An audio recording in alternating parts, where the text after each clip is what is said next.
Bonjour à toutes et à tous. Bienvenue. Bonjour à ceux qui nous suivent à distance. Nous sommes très heureux d'être là aujourd'hui pour vous partager notre expérience de Core Team dans le cadre d'un projet de changement réussi. Et avant toute chose, nous aimerions remercier chaleureusement toute l'équipe d'Agile en Scène qui nous a permis d'être là aujourd'hui parmi vous, ainsi que les sponsors de cet événement. Un grand merci.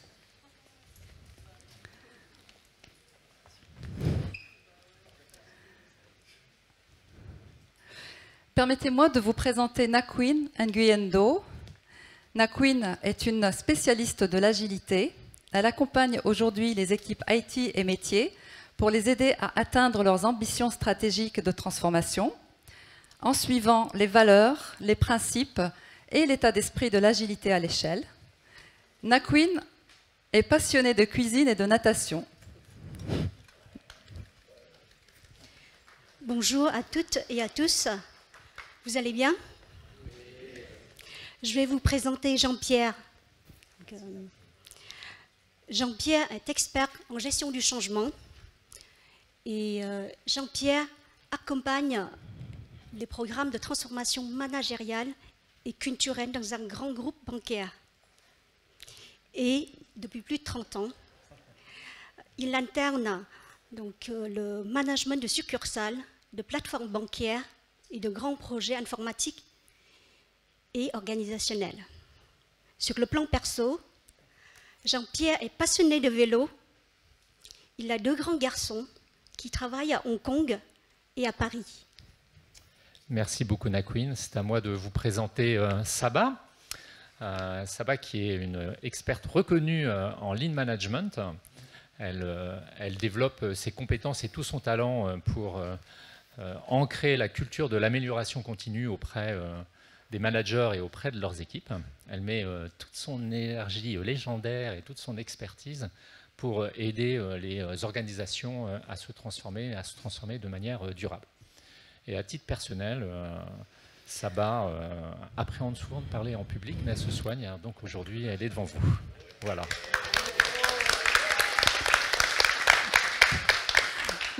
Merci Jean-Pierre. Je vous avoue que je suis morte de trouille. On va commencer par un petit sondage. Qui d'entre vous a déjà vécu un changement dans son entreprise au cours des 3 dernières années? Levez la main. Ok, quasi 100% de la salle. Maintenant, qui d'entre vous n'a jamais résisté au changement? Même dans sa vie perso. N'a jamais résisté au changement. Jamais. Normalement, je ne devrais pas avoir de bras levés. Ok, ça nous rassure.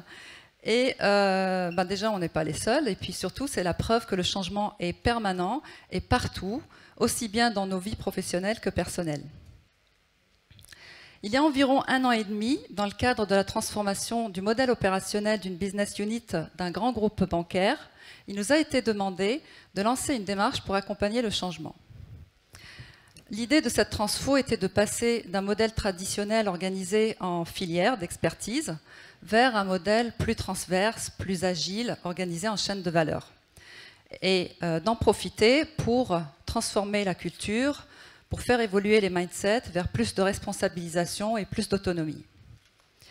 Il nous a semblé évident que la démarche d'accompagnement au changement qu'on devait mener ne pouvait pas être la démarche classique que vous connaissez tous, qui est plutôt top-down, dictée par la direction, avec une exécution dans un processus, qualifier le changement, identifier les acteurs, planifier le changement, puis l'exécuter, mais plutôt de proposer une démarche calquée sur la méthode agile, c'est-à-dire bottom-up, beaucoup plus participative et découpée en petites briques avec une exécution en cycle court. La difficulté qu'on a eue, c'est que c'était inédit. Certes, la démarche a été documentée dans la littérature, et Jean-Pierre, je crois que tu as fait partie des éditeurs, on va dire, et des auteurs, mais ça n'a jamais été implémenté, en tout cas testé, dans le cadre d'un projet de changement. Le chemin a été long et difficile. Pourquoi difficile? Parce qu'on a rencontré beaucoup d'obstacles à ce changement, Ces obstacles étaient matérialisés par rien d'autre que des formes de résistance au changement auxquelles on devait faire face. Et pour faire face justement à ces obstacles, nous avons utilisé, nous aussi, des ingrédients. Et je vous assure qu'on ne s'est pas du tout concerté avec Steve, mais vous allez voir qu'on a beaucoup dans notre présentation et nos ingrédients, ça va faire beaucoup écho. La bonne nouvelle, c'est que dans cette salle, il y a une certaine cohérence, finalement. Et puis, voilà, peut-être un petit peu la mauvaise nouvelle, c'est qu'il y a peut-être à un moment donné, vous allez sentir des redites. Mais nous, en tout cas, ce qu'on veut vous présenter, c'est notre vision, notre vécu à nous, et rien d'autre, en toute modestie. Tac. Merci Saba. Ce qu'on vous présente aujourd'hui, c'est notre modèle de réussite du changement. Alors, notre modèle, ce n'est pas quelque chose que l'on a conçu un soir d'apéro bien arrosé, juste avant de partir dans notre projet de transformation. C'est vraiment, finalement, au fur et à mesure de notre parcours et des difficultés qu'on a eues dans cette transformation culturelle d'une importante ligne métier, ce que l'on a vécu et testé au fur et à mesure de l'avancement et des obstacles et des résistances qu'on a eu à franchir. Et les ingrédients actifs, pour reprendre le terme des ingrédients de tout à l'heure, ils sont au nombre de 5, comme les 5 doigts de la main. Le premier ingrédient actif, vous l'avez physiquement et en présentiel devant vous, c'est une équipe pluridisciplinaire et plurientité. On venait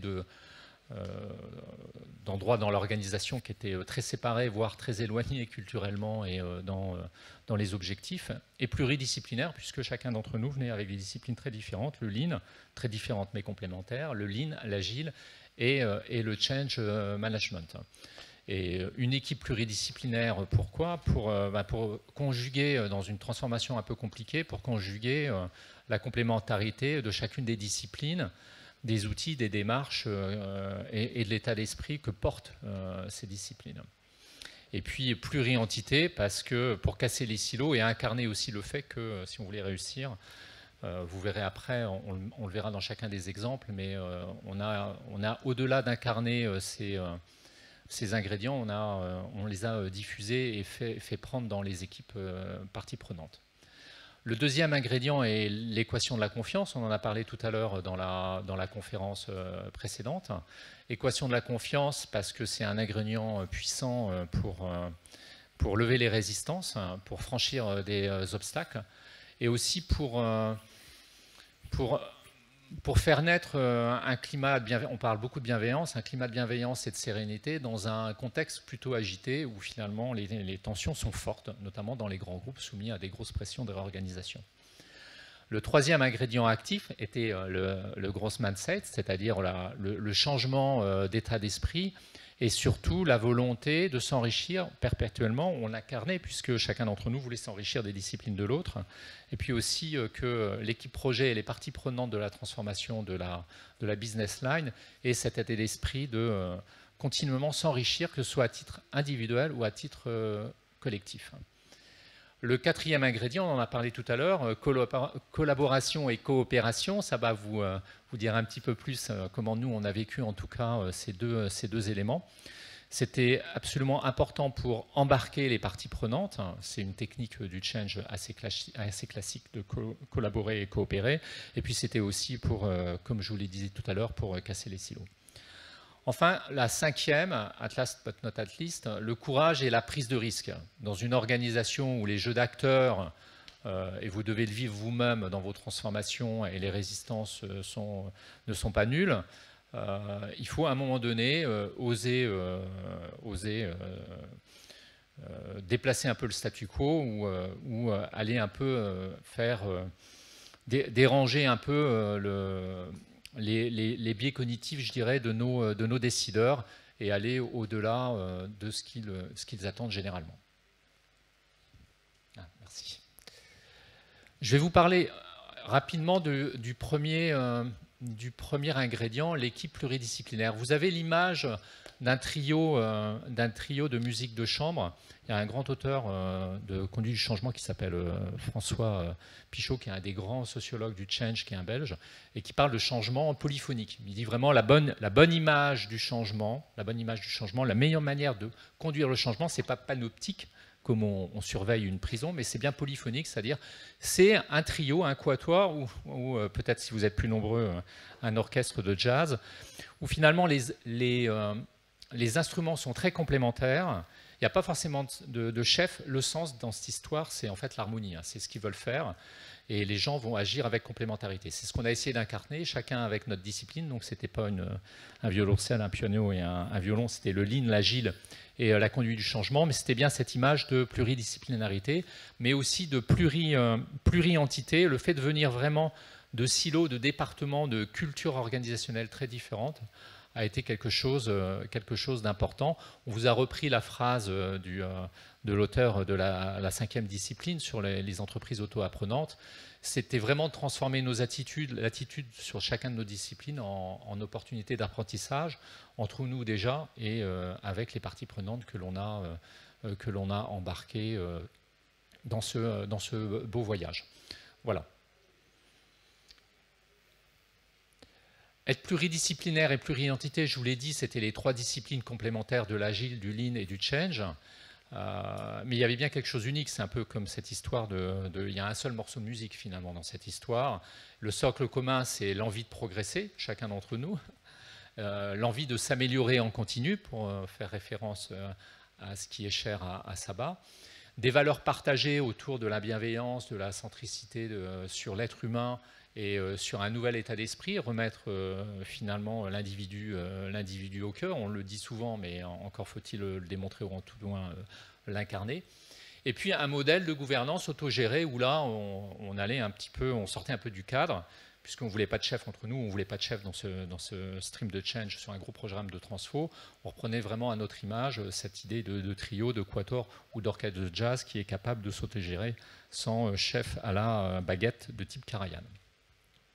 Tout ça, on l'a incarné nous et on l'a effectivement infusé, c'est-à-dire qu'on a été chercher d'autres parties prenantes, que sont les ressources humaines, que sont les équipes de communication, et dans des programmes où il faut s'organiser plutôt en chaîne de valeur, aller chercher les gens de la vente, aller chercher les gens des middle back, aller chercher les gens des fonctions support, pour que, comme nous, ils se mettent dans un mouvement où en fait ils allaient complémenter, si je puis dire, leurs différentes disciplines et leurs différentes cultures et leurs différentes compétences. Si je vous passe de manière un peu virtuelle le relais, c'est ce qu'on fera à chaque fois qu'on vous présentera vos ingrédients, enfin nos ingrédients, qui j'espère deviendra vos ingrédients, quand vous allez revenir dans votre entreprise demain ou la semaine prochaine, si finalement vous vouliez aller plus loin en termes de réussite et de transformation, si vous deviez constituer une équipe pluri-entité ou pluridisciplinaire autour de vous, posez-vous la question de finalement quel type de discipline ou quel type d'origine ou quel type de parcours professionnel qui n'est pas forcément des gens qui sont dans votre zone d'interaction habituelle, vous iriez chercher pour effectivement avoir une approche plus disruptive de la gestion du changement.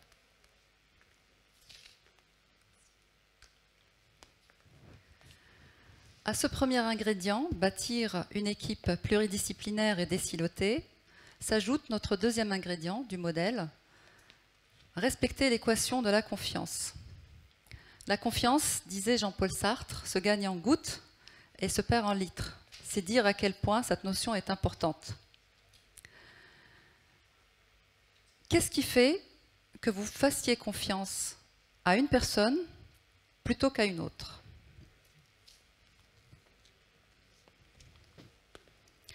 Et vous-même, dans quelle mesure pensez-vous être digne de la confiance des autres ? Pour comprendre, je vous propose de passer aux éléments qui composent cette équation, qui sont les suivants. Au numérateur, nous avons la crédibilité, la fiabilité et la proximité. Le dénominateur commun fait référence à ce qu'on appelle l'agenda personnel. La crédibilité est démontrée par nos connaissances, nos compétences, ce que nous sommes. En gros, notre background, notre CV. La fiabilité est démontrée par nos actions, nos actes. Je fais ce que je dis de faire. Quant à la proximité, elle représente le lien, la relation qu'on peut avoir avec l'autre. Elle est basée sur quoi? Elle est basée sur la sincérité, sur l'accessibilité et l'authenticité. Pour l'agenda personnel, c'est l'intérêt partagé que l'on peut avoir avec l'autre. Il s'agit de ne pas servir ses propres intérêts au détriment de ceux des autres. Par exemple, dans une équipe, si vous ne faites pas votre part du job, ou dans un projet, vous décidez, vous choisissez de faire plutôt les tâches qui vous mettent plus en valeur auprès de votre management, qui vous mettent en visibilité, eh bien ça se verra. Et l'équation est rompue. Donc vous voyez que pour l'agenda personnel, l'idée est de garder un certain équilibre entre votre propre intérêt à entrer en relation avec l'autre et l'intérêt de l'autre. Vous voyez que les paramètres, les variables de la partie supérieure se multiplient entre eux. Ça veut dire quoi? Ça veut dire que s'il venait à en manquer un, l'équation s'annule. Donc si vous voulez agir sur l'équation de la confiance, augmenter la confiance avec la personne avec qui vous êtes en interaction, essayez d'agir sur l'un de ces éléments et restez surtout vigilant à votre propre agenda personnel, parce que vous ne pouvez pas agir sur l'agenda de l'autre. En ce qui nous concerne, comment s'est jouée cette équation entre nous trois? Bon, d'abord, pour la crédibilité, je dirais que ça a été la partie la plus simple. Pourquoi? Parce que chacun est arrivé avec une expertise, notre background, les réalisations, les projets qu'on a faits, ça a été la partie la plus simple. Pour la fiabilité, elle a été matérialisée par notre professionnalisme. C'est-à-dire qu'on a toujours fait ce qu'on a dit de faire. Par exemple, on s'est engagés tous les trois à convaincre notre management de passer une partie de notre temps sur le projet, et nous l'avons fait. Pour la proximité, je dirais qu'on a surtout cherché à rester vrai et à s'intéresser vraiment les uns aux autres. Après, les moments informels, les petits cafés en présentiel, quand c'était possible, avant la crise, a fait le reste. Pour l'agenda personnel, nous sommes restés honnêtes et transparents sur l'objectif commun qui était de servir le projet, et 2, notre intérêt personnel sans enjeu politique ni quoi que ce soit, puisqu'on faisait partie de plusieurs business units différentes, mais avec la seule motivation de faire partie, de prendre part à quelque chose d'inédit dans ce projet. Cet ingrédient nous a servi à passer beaucoup d'obstacles, notamment quand on a eu affaire à des jeux plus ou moins politiques, plus ou moins explicites, que vous pouvez connaître et que vous avez pu certainement expérimenter dans vos différentes organisations. Notamment, je pense notamment à la partie, à l'agenda personnel, où on pourrait appeler l'agenda caché, et ça se voit très vite, vous avez pu certainement l'expérimenter, mais aussi on a utilisé cette équation pour asseoir quelque part notre légitimité. Pourquoi? Parce que on ne nous connaissait pas. Moi, je venais d'arriver dans la business unit. Nakwin et Jean-Pierre venant de business units différentes, il fallait tout construire et il fallait à chaque fois rejouer cette équation pour montrer notre crédibilité, notre fiabilité et notre agenda personnel qui était partagé avec l'intérêt commun du projet.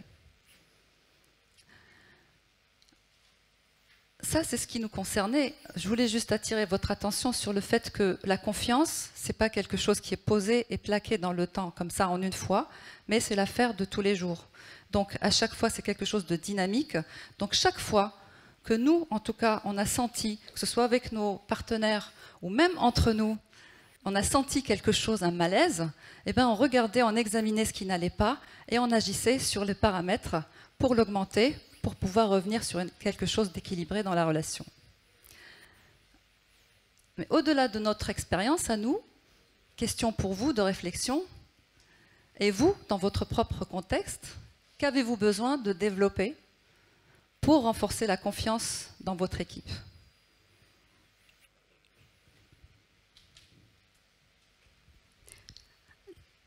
je vais partager avec vous le troisième ingrédient, le growth mindset, ou en français, l'état d'esprit de développement ou l'état d'esprit de croissance. Pour illustrer cet ingrédient, revenons au premier trimestre 2020. Donc, nous avions bâti une équipe pluridisciplinaire et plurientité, le premier ingrédient. Nous avons respecté l'équation de la confiance et nous avions une feuille de route intentionnelle prête à être distillée et partagée. Cependant, arrive la crise sanitaire. Et donc, nous nous sommes réunis avec nos sponsors à la mi-mars. Et une des options était d'abandonner et de mettre en stand-by le projet. Et là, nous n'avons pas abandonné. Nous nous sommes adaptés au contexte. Là, s'est joué l'état d'esprit de développement. Nous avons porté un regard positif et raisonné pour voir ce qui fait sens à ce moment-là pour nous, des personnes qui accompagnent, et ce qui fait sens pour les bénéficiaires de ce projet. Donc, nous avons par exemple, au pied levé, mis en place des flashs de co-développement, aider les managers et les équipes en période de crise et à distance, comment piloter son activité en période de crise et à distance au mois de mars, et comment garder le lien aussi à distance et en période de crise.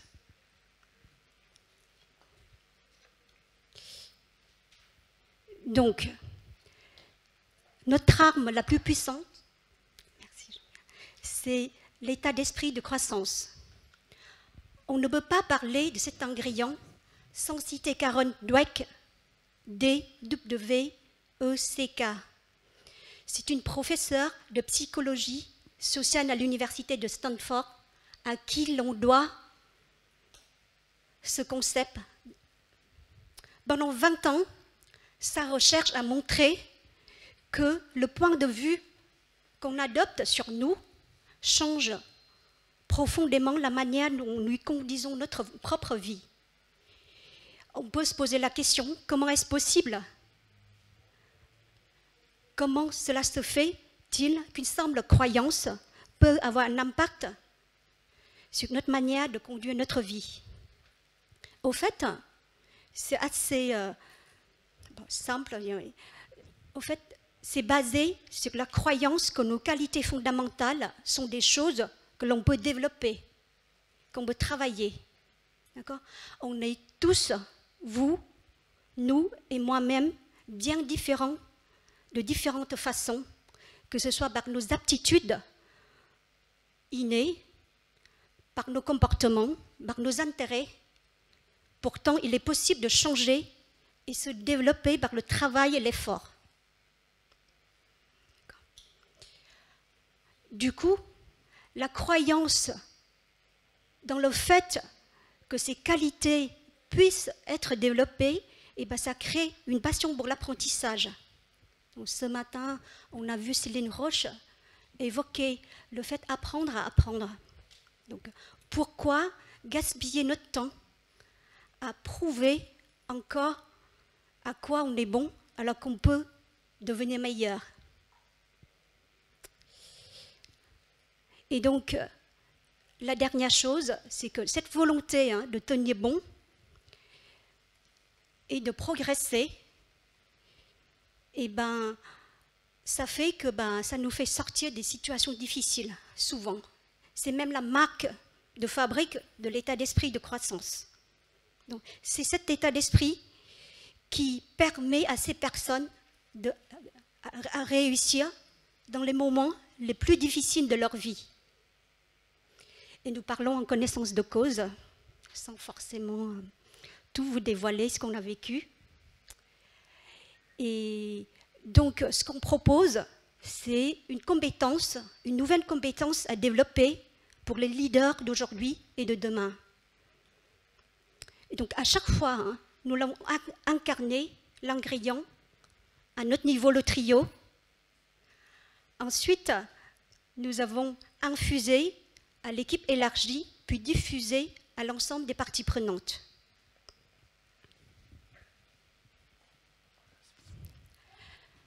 Et vous? Quel est l'échec qui vous a fait le plus avancer?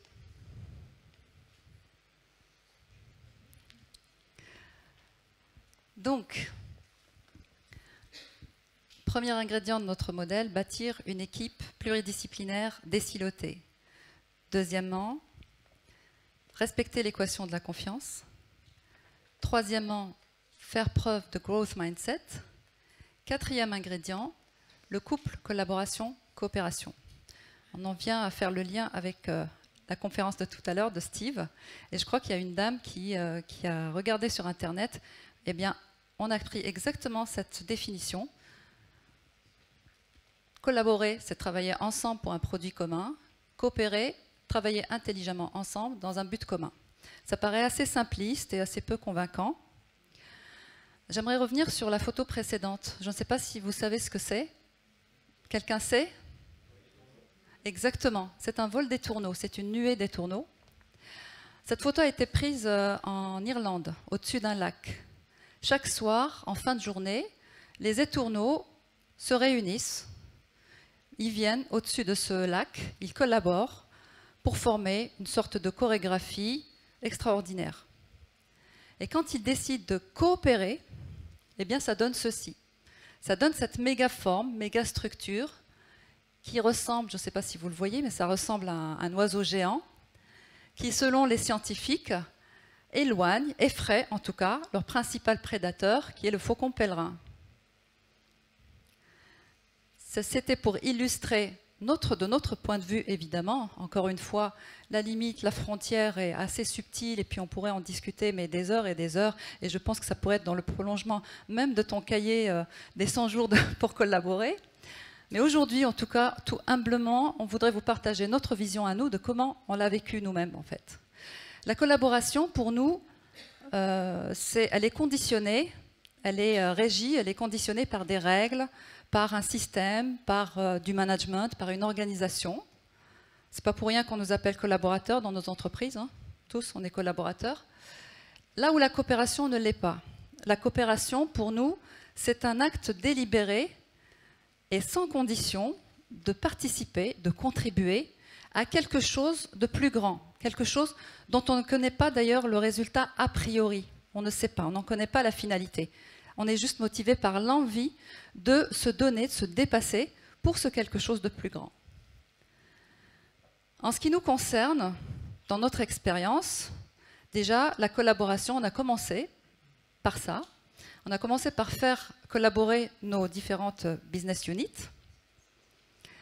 Donc ça, c'était pas gagné, mais en tout cas, on a réussi. On a obtenu le budget pour pouvoir travailler ensemble. C'était une première étape.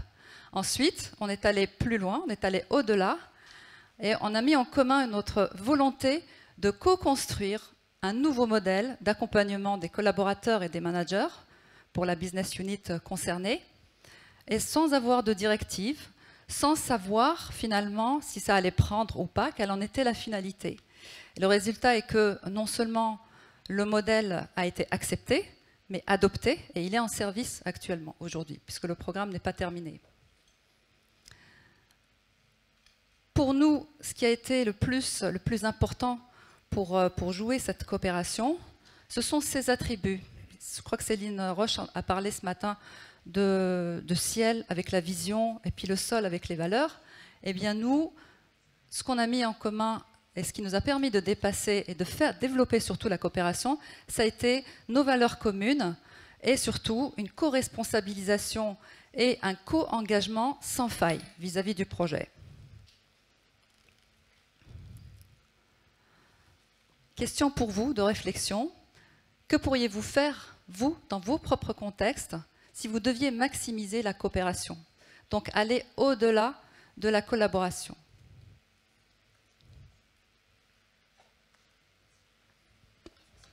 Oui, alors j'avance parce qu'Amina me dit qu'il me reste 5 minutes. Ok. Donc, vous avez vu, on a bâti une équipe pluridisciplinaire et plurientité, premier ingrédient. Nous avons respecté l'équation de la confiance, deuxième ingrédient. Nous avons développé un état d'esprit de croissance. Nous avons, comment dire, s'équiper et accentuer la coopération. Et avec fierté, je vous présente le dernier ingrédient qui est le courage et la prise de risque, qui est au milieu de notre modèle. Ici, on a une citation de Mandela. Je ne perds jamais. Soit je gagne, soit j'apprends. En fait, il faut imaginer que nous, donc il y a 1 an et demi, les émotions que nous avions ressenties, étant une équipe pluridisciplinaire et plurientité, c'est que notre légitimité était mise à rude épreuve. On a aussi, on n'a plus de repères aussi organisationnels, parce qu'on n'a plus de chef. Et aussi, on s'est senti perdu, on a peur, parce qu'on n'a plus le confort du silotage. J'ai entendu ce mot silotage et des silotages depuis ce matin au moins dans 2 autres conférences. Et c'est bien là où il est question, il faut aller au-delà. Donc on a pris des... Donc courage et prise de risque. On s'est trompé. Voilà, par exemple, fin de l'année 2020, début 2021, donc quand il a fallu accompagner des managers et managers, on a proposé donc, des ateliers, des réflexions, de bâtir de stratégies dans l'incertitude, à la fois stratégie personnelle et stratégie collective. Et bien, ça a fait un flop. Le ROTI, je crois, était proche de 0 ou de 1. Et en revanche, on a appris de nos erreurs. Tout comme d'ailleurs, quand c'est un succès, on a modélisé qu'est-ce qui fait qu'on a appris, que c'était un succès, et qu'est-ce qui fait que c'était un échec. Et là, c'était clairement trop tôt, en fait, par rapport à l'état d'esprit des personnes à ce moment-là. Donc on a reculé un pas en arrière pour avancer de 2 pas en proposant des ateliers sur la courbe de crise, la courbe du deuil. Un atelier aussi sur un indicateur de conduite de changement qui est ICAP, pour ceux qui connaissent. Donc I pour informer les personnes, C pour s'assurer que les personnes comprennent, A pour faire adhérer, et la dernière lettre P pour participer. Voilà. Et donc on s'est mis en danger et voilà, on voulait vous encourager à le faire.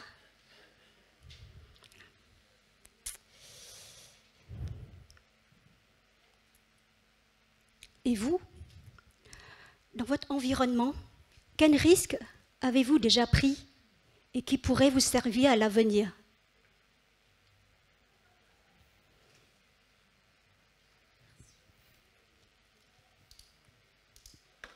En synthèse, puisqu'on arrive à la fin de notre présentation, sur Soyez le changement que vous voulez voir, vous revoyez les 5 ingrédients actifs. C'est plus un parcours qu'un modèle qu'on a imaginé a priori. C'est ce que je vous disais, et ce que nous vous avons présenté au fur et à mesure. C'est un parcours et dans ces 5 ingrédients actifs, on a la conviction que pour incarner et réussir le changement, la force d'une équipe pluridisciplinaire qui vient se compléter, mais qui est une équipe autogérée finalement, où ce qui gouverne l'équipe, c'est le sens et c'est là où on veut aller et le service et l'accompagnement qu'on veut délivrer aux bénéficiaires du changement. C'est un des éléments clés et l'autre est effectivement de sortir du statu quo, rompre avec finalement les hiérarchies ou les silos traditionnels pour accompagner les acteurs dans l'entreprise. Et le facteur de démultiplication de succès, imaginez 3 cercles qui s'impliquent. Premier cercle, on incarne nous-mêmes ces ingrédients. Ensuite, deuxième cercle plus grand, donc on infuse à l'équipe élargie pour ensuite diffuser au 3e cercle, qui est les bénéficiaires, les parties prenantes du projet. Donc, il ne nous reste plus maintenant qu'à vous inviter à tester un ou plusieurs de ces ingrédients, et pourquoi pas le modèle entier. Si vous avez des questions ou vous avez envie peut-être d'approfondir la manière dont nous, on a mis tout ça en musique, eh bien nous sommes disponibles. Une toute dernière chose, ces ingrédients sont aussi applicables dans la vie personnelle. Essayez, vous verrez. Merci beaucoup.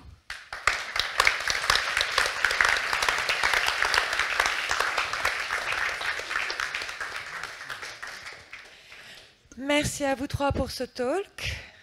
On va passer à la phase de questions-réponses. On va alterner entre les questions à la fois en présentiel, en distanciel.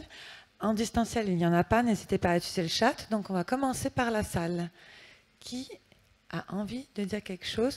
Pardon, juste avant, je voulais remercier quelqu'un aussi, c'est Gauthier. Gauthier, merci. N'hésitez pas à aller admirer son chef-d'œuvre. Parce que même si tu es dans l'ombre, on voit qu'il y a du rose. Donc je disais, y a-t-il une question? Oui, j'arrive. Oui, merci. Bon, merci pour la présentation. Bonjour à mes anciens collègues. Ma question, c'est le management dans tout ça. Comment vous avez été, on va dire, supporté, encouragé, soutenu?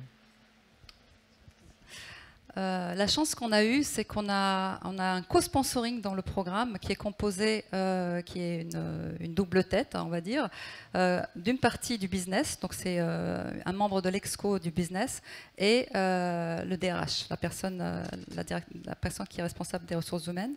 La chance qu'on a eue, c'est que une fois qu'on a joué notre équation de la confiance, eh bien, on a gagné en légitimité et notre sponsoring a été sans faille, en fait, a été en matière de soutien et de support sans faille. Ils nous ont totalement fait confiance, ils nous ont donné carte blanche et donc on n'avait pas à passer les barrages des managers intermédiaires. C'est nos sponsors qui jouaient leur rôle à chaque fois. Et je dois dire que c'est une véritable chance. Je compléterai en disant finalement on a joué l'étonnement, on était un animal hybride. Et quand la personne, en l'occurrence, les décideurs, étaient un peu étonnés de ce trio qui se constituait, et on a profité du moment d'étonnement pour démarrer sans forcément aller chercher l'accord. Ils étaient en train de réfléchir pourquoi trois personnes avec des horizons et des méthodos dites parfois concurrentielles ou pas compréhensibles en termes de complémentarité. Donc il y a une petite prise de judo où tu as un petit moment magique, tu as un momentum dans l'étonnement. On dit souvent ça dans la confrontation des cultures. J'étonne l'autre et ce moment d'étonnement, c'est le moment que tu peux prendre pour embarquer, avancer comme si de rien n'était, même si tu n'as toujours pas l'accord pour le budget. Merci pour vos réponses. Jérôme, à distance, vous demande le ou lesquels de ces ingrédients est le plus utile ou les plus utiles pour gérer la résistance au changement.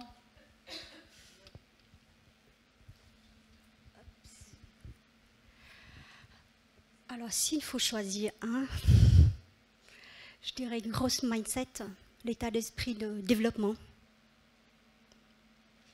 Parce que ça permet, en fait, à porter un regard positif, à persévérer,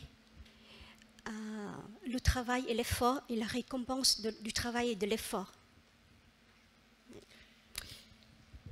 Oui, je dirais la même chose parce que d'ailleurs j'entends souvent les gens dire oui, il faut changer de culture managériale. C'est plutôt non, il ne s'agit pas de changer leur culture, il s'agit d'élargir leur culture. Je dis souvent ça aux décideurs, on n'est pas là pour changer leur culture, d'élargir.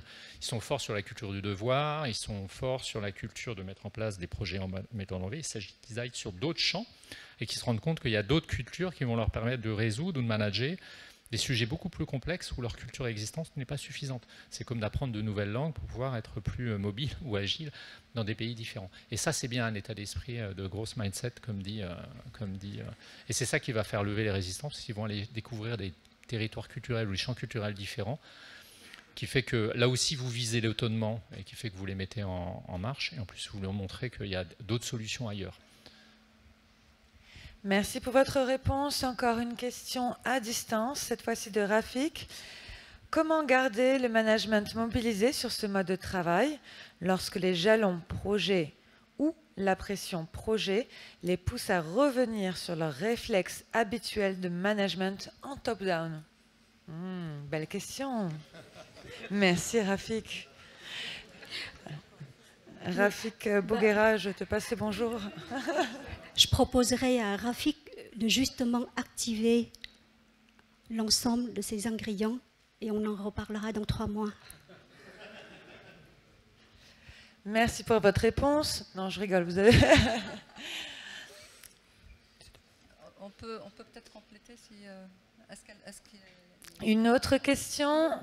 Oui, cette fois-ci dans la salle. Merci pour votre retour d'expérience. Alors, je reviens sur l'équation de la confiance. C'est presque des maths, hein, c'est votre formule. Mais ça me va bien, pourquoi pas. Et on voit bien que l'équilibre est un peu précaire. Et comment, des éléments concrets pour voir à quel moment ça peut basculer du mauvais côté de l'équation? Oui, alors dans l'équation, hein, nous avons au numérateur donc, la légitimité, crédibilité, fois la fiabilité, fois la proximité. Et en dessous, donc au dénominateur, on a l'agenda personnel. Et je pense que c'est l'agenda personnel, si je devais aussi de nouveau choisir un élément structurant de cette équation de confiance, c'est bien là. Puisqu'on a vu, ça s'est joué au-delà de notre trio. Ça s'est joué à l'équipe élargie et surtout, pour Nasser, ça s'est joué beaucoup avec nos sponsors. Donc le fait que, par exemple, Jean-Pierre et moi, nous sommes hors du système, nous avons, on va dire, cultivé cette équation de la confiance vis-à-vis des sponsors, et ben, à la suite, on l'a eu, mais vraiment sans faille. J'ai eu vraiment l'autorisation, si on parle en coaching professionnel, la permission et la protection pour faire des choses que j'aurais jamais imaginé être possible pour aller chercher le métier sur l'agilité à l'échelle. Merci pour votre réponse. Une autre question à distance avant de passer aux questions à présentiel à nouveau.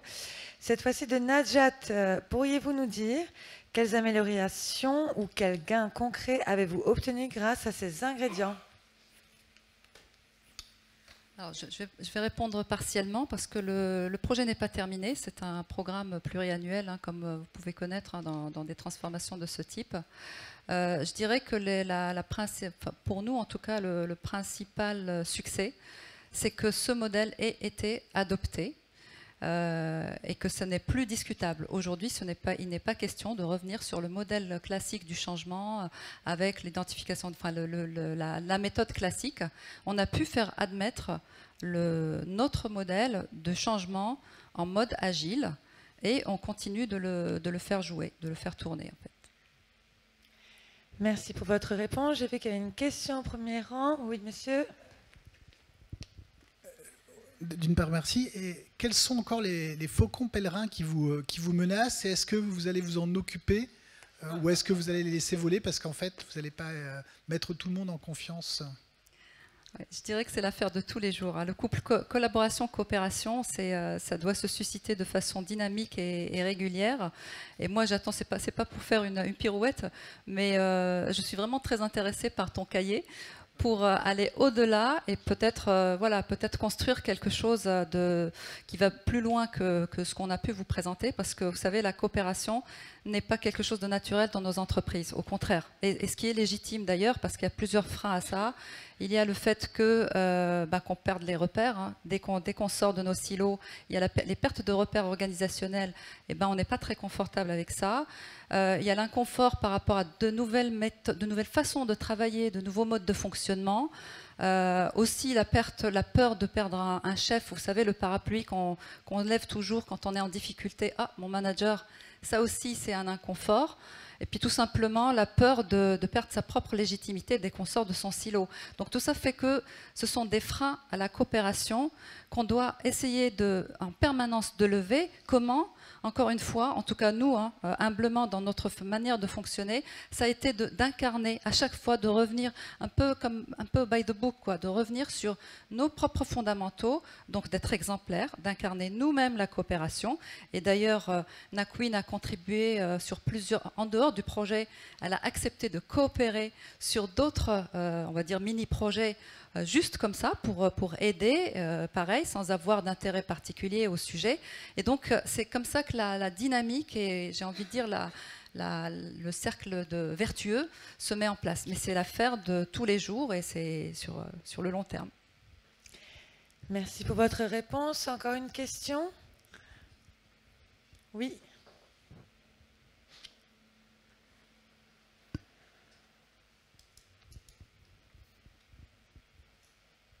Oui, bonjour et merci. Quelle est la taille de votre entreprise en fait, hein?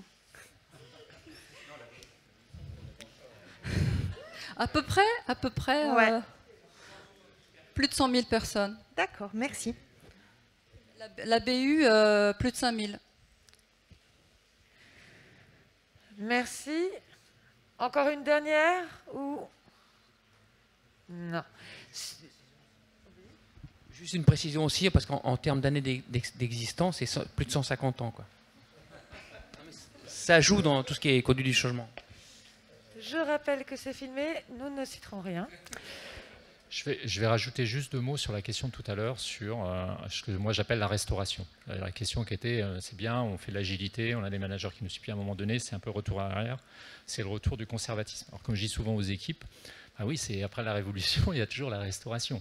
D'ailleurs là aujourd'hui, il y a un momentum là, sur le retour sur site dans le cadre de la fin de la crise sanitaire, où on voit effectivement une partie de l'encadrement majoritaire conservateur qui revient sur les vieilles pratiques top-down et du command and control. Donc le truc qu'on utilise généralement en termes de conduite de changement, c'est, donc je vous ai donné une référence historique, je vais vous donner une référence cinématographique qui est Le Guépard de Visconti. Vous voyez un peu ce petit bras de fer entre le neveu Tancrède et le prince. Et en fait, c'est entre l'ancienne et la nouvelle génération. Il faut que vous ayez une coalition finalement leader d'avenir qui voit que la restauration, qui va de la génération qui va essayer de freiner ou d'éviter la restauration, parce qu'ils voient bien que pour eux, le changement est inéluctable. Pour reprendre leur phrase que dit Alain Delon à Humber-Lancaster, il faut que tout change pour que rien ne change. C'est-à-dire, en gros, moi, il faut que j'épouse la République, en l'occurrence Claudia Cardinal, si je veux rester finalement avoir un minimum de pouvoir, parce que c'était bien gentil à s'accrocher sur la vieille aristocratie sicilienne, mais ça ne peut pas durer longtemps.